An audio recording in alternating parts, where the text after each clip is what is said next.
non-finance guy, suddenly someone appointed as CEO or as accountable manager, and you see never go for any of the course. Then you have to tell them, say this is not right. This is a finding, but it's not level 1 because it doesn't say that you must go to the course. But the statement around will be saying that general knowledge of this requirement or knowledge of this requirement. How to show evidence the knowledge of the requirement? So can be NCR level 1 as well if they have no attempt to go for the training. Okay? So that's very careful because sometimes people overlook on that. That's why nowadays I think CA ensuring that everyone go for the interview. So to make sure they have gone through all this training and at least they understand what is required. What are the regulatory requirements for this as a form of file in particular. Okay. Nominate accountable manager. So you must have procedure in nominating them. You must have the criteria who should be accountable manager. Obviously, who has corporate authority? That's another area, grey area. Corporate authority.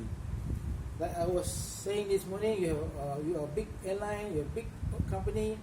Your department is a small department doing the maintenance. This department is acquiring for the approval, and the head of the department is there, legitimately appointed. But can he also be the accountable manager? Question mark. So you have to make it very clear of his position, because the second sentence, who has corporate authority? Corporate, the word there is corporate. Can you put a head of maintenance, head of component repair?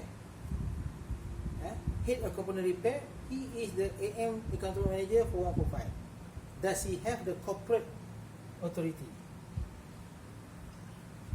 That is a question that the auditor must ask yourself when you do the audit. Yeah? Corporate. See the word. Now I'm telling you, I'm trying to interpret word for word because the word carry weight. The word will be against you later. Corporate authority for ensuring that all maintenance required by customer can be financed. See, finance and carry out to the standard required by the notice. So this guy is head of repair, component repair. Just maybe 10 organization, 10 people in the organization. First, the question: does he has your first question? In your audit, does he has corporate authority? Does he has a financial authority? It's two different things. Corporate authority, financial authority. Corporate authority is everything: hire, fire, buying things, send people for training. Those are corporate. Finance, eventually you're able to disburse the money. So this A1 here is very, very grey, and then not grey. I mean, you have to, as an auditor, you must ask the question, and you must get the answer to this.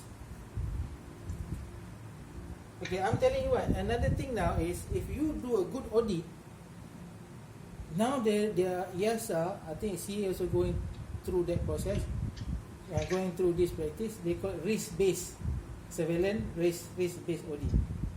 If you're doing thoroughly in your audit, maybe they just audit you once a year or never come audit you, just renew the approval. So that's under risk-based surveillance or risk-based oversight, RBO practice. So if you do good, you're able to understand this, you audit against this, so you're always on top of the organization, then you are, you don't have to entertain a lot of this authority audit. Okay, 2, establish and promote safety quality policy. Okay, this 2 words here. Establish. Obviously, you see all the MOE, there are quality policy. Every MOE, they do have it. But do have the evidence. You have the evidence that accountable manager promote the safety and quality policy. If I audit most MRO, I think most fail. So, as auditor, if you go auditor, again, you must ensure, look for the evidence. Okay, no, shall the word, accountable manager shall establish, promote safety, quality policy. Safety and quality policy. Promote, word promote. Yeah. So those, if I audit, I ask the accountable manager, what do you do? Whether there is any briefing, meeting, talk, or safety day or something, none of those. That could be non-compliant to the promotion of safety and quality policy. So you must ask your CEO or AM, say, okay, you must do like 1 or 2 days safety talk, or record safety day or whatever activity, which can be the evidence of he are promoting the safety and quality policy as established. Okay, now 3. This is what I was talking earlier. The basic understanding of this notice. So I come back to the question. There's one finance guy suddenly become the CEO, and they didn't go for LS, didn't go for the AN 6501, did not go for any of these courses. Suddenly he was a CEO, and he is a accountable manager. Can you accept that? Yeah, no. Oh, no. Someone say yes. It happened. It happened, yes. But is it okay or not? Okay. Okay, now look at one thing. Okay, now we are auditor. I'm not trying to scare you. We are auditor. We are the one that you know. You are the first line, the first person know the problem. If you don't highlight the problem, something went wrong. Would you be part of the inquiry? Yep. Then you have to think of that. You could be part of it. MS 370 has taught me a lot of things about this, about what I call accountability. You see? MS 370 taught me about accountability. You know why? Because when we do the investigation, we go back and trace back the activity, who signed it off, when he signed it off, why he did the work. I'm not saying that there are issues on 370 about maintenance issue, but we have to look at all angles. Part of it is the maintenance activity.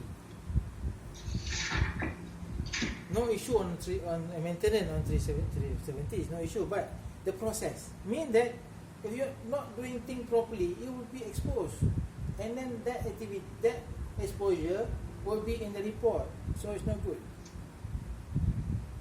If something related involves catastrophic event, then even worse, you will be prosecuted.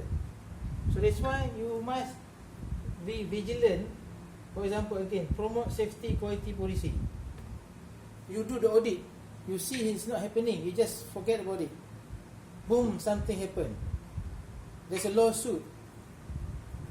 You be called to the court. Say, you've been doing audit, yes. Did you find this? Yes. Why you did not write the report? See, that's the thing that you need to think. You know why I'm taking the way? Because I was for the CA and I was also involved with my thing which we can consider minor, but we end up at least be a witness, in the court. So it's not nice. You know what I mean? Professor, Yeah. for personnel, I've been thinking that, let's say there's a scenario that there's a company with a big group, they have a subsidiary of an aviation company. So can they appoint the group COO as subsidiary company accountable manager? Okay. If the COO have gone through the basic training of 6501 LH, Yes. and also a letter from the group MD saying that he is authorized for financial. So is he qualified to be an accountable manager? Okay. First, back to corporate and finance. First question: does he have corporate authority? Does he has financial authority? The answer is yes. Is yes. However, second question: is it too busy to manage the organization? So this is something you need to think of as well. And then you cannot get you cannot reach him. If you want to do QRM, you cannot consult him. If there are any major non-compliant, he's somewhere. He's not available. Or he say, I don't have time for you. I got more thing to be done, and you just wait, and then he only entertain you 3 days later. How? So you have to have some thought of that as well. Okay. Yeah? There are some solutions. Some people give a special letter, special appointment with a special term of reference which is different from the rest of the managers. Or some organization doing that. Give him more, say, financial authority. Instead of 1 million, give him 5 million. Compared to other managers' term, he can hire people, he can fire people. That is, if you give some kind of authority to him, that could be acceptable. Oh, then this is a very grey area. Of course. Because everyone can come up with a letter or authorities letter, but the thing is, in the actual, it's very hard for us to check on it. True, it's true. It's always a problem since I was joining DCA, I left DCA until now. Even today also, people also telling about this issue, about this accountable manager. Yeah. Okay. What about the interview about the accountable manager? That's why nowadays they go for interview. So that's why now when they interview you, so they have better idea who you are, what is your corporate and financial responsibility, who given you the power, and how much time that you have to handle the company, and also how much you know about this notice. Yeah, I think that's a good way also. Yes. Because on paper, everybody can produce the paper. Of course. Yes, true. In reality, it's something else. Okay. Next. Organization shall nominate a person, a group of person whose responsibility including ensuring organization comply with the notice. Such person shall ultimately be responsible to the accountable manager. So who are this person? This is the management team. So the person or person nominated shall represent the maintenance management structure of the organization and be responsible for all functions specified in the notice. That's why you also have to show the org chart. Who are in the organization, how your organization been organized, and who are the people there. So for the MRO, we have only 3 post holders: accountable manager, we have quality, and we have the production or maintenance. Okay. So these 3 are the accountable manager. So enough for these 3 for you to be approved as MRO. From the last one is not clear. Is it production manager? Yeah, production or maintenance manager. Or like engineering manager, some HOD lah. HOD or whoever lah, but this guy responsible for the maintenance, aircraft maintenance or the component maintenance.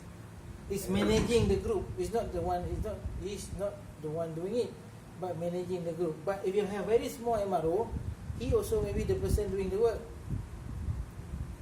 So 3-man MRO, yes, there are 3-man MRO. Aircraft battery servicing.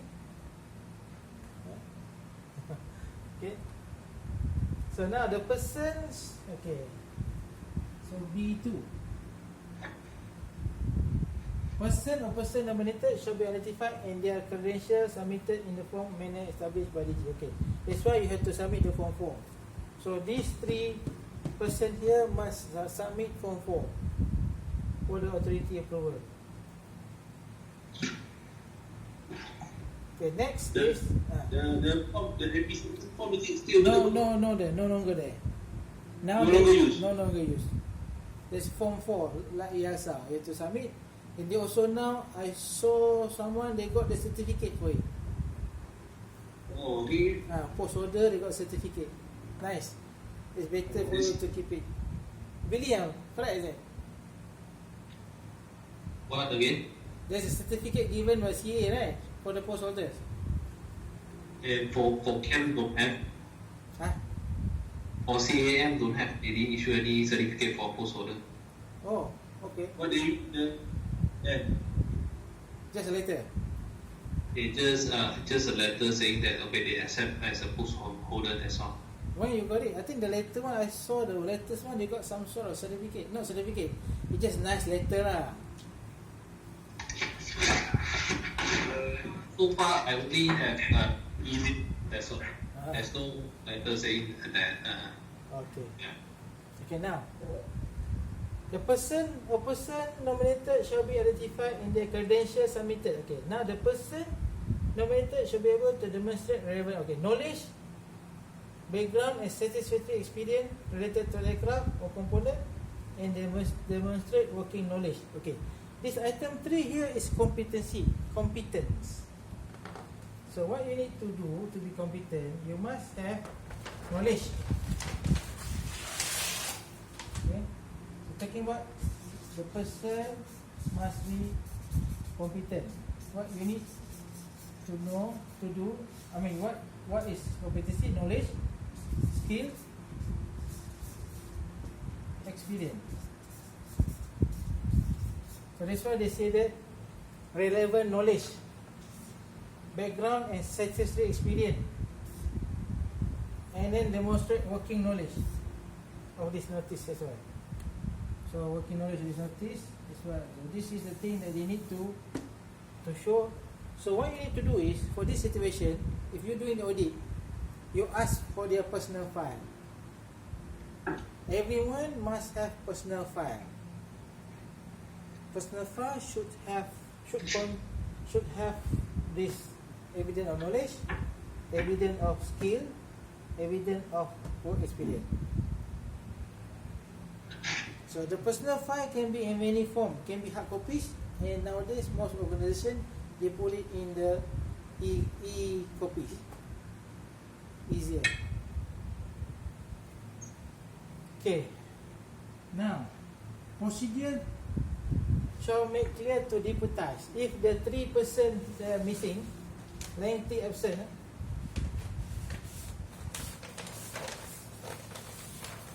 So the 3 person here, post holder, went for lengthy absent, then you have to have someone to deputize them.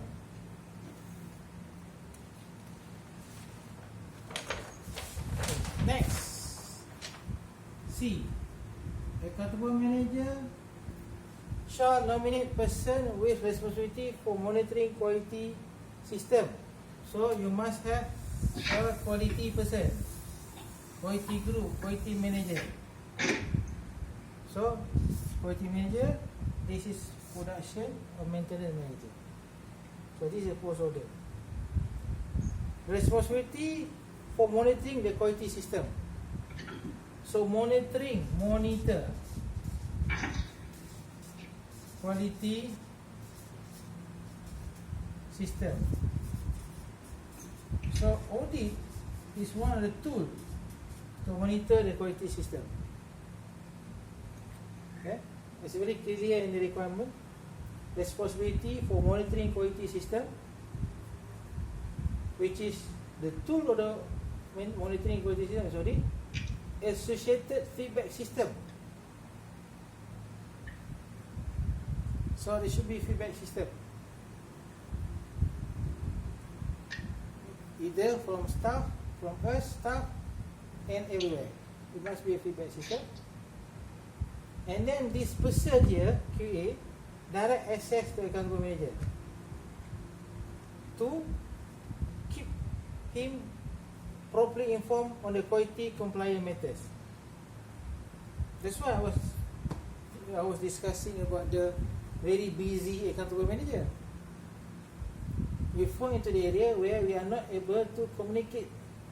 You have direct access on paper, yes, but if you need to go to HQ office somewhere, level 18, and then you stop at level 15 by the secretary, and then you have to have the clearance, you have to have the what you call it, the appointment before seeing them, before seeing him, then you may not be able to comply to this requirement. So that is another area you need to think of. As auditor, you need to look at this aspect as well. If you see a very busy account manager and you want to raise NCR, yes, you can by C. Okay, you have to look for further evidence. Whether any problem where the quality manager unable to reach him, then NCR level 1. Okay.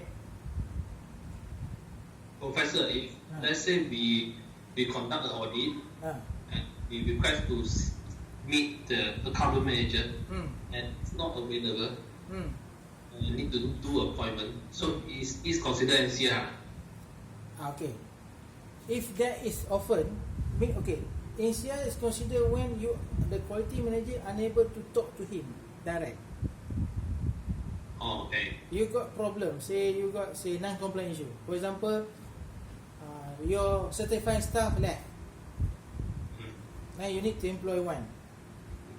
And then you need to tell him that we have no more certifying staff. No one can sign off the work. And then you only can talk to him 3 days later. What does it mean?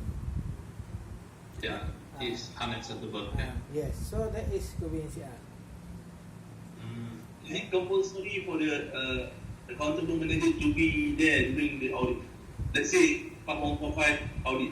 Not necessary, but it's best to be there because sometimes we need to interview him.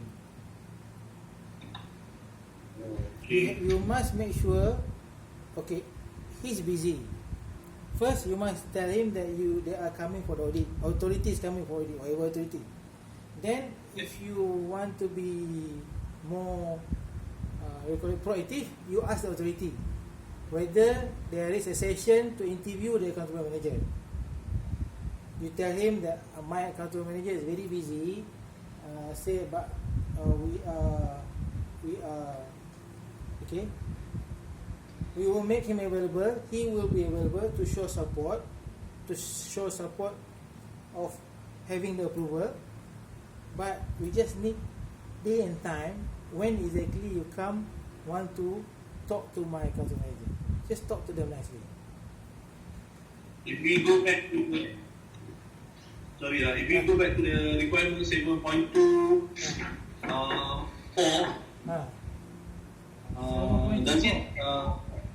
does he have to delegate somebody acting upon him when he is absent? The accountable manager. Okay, the word there lengthy absence.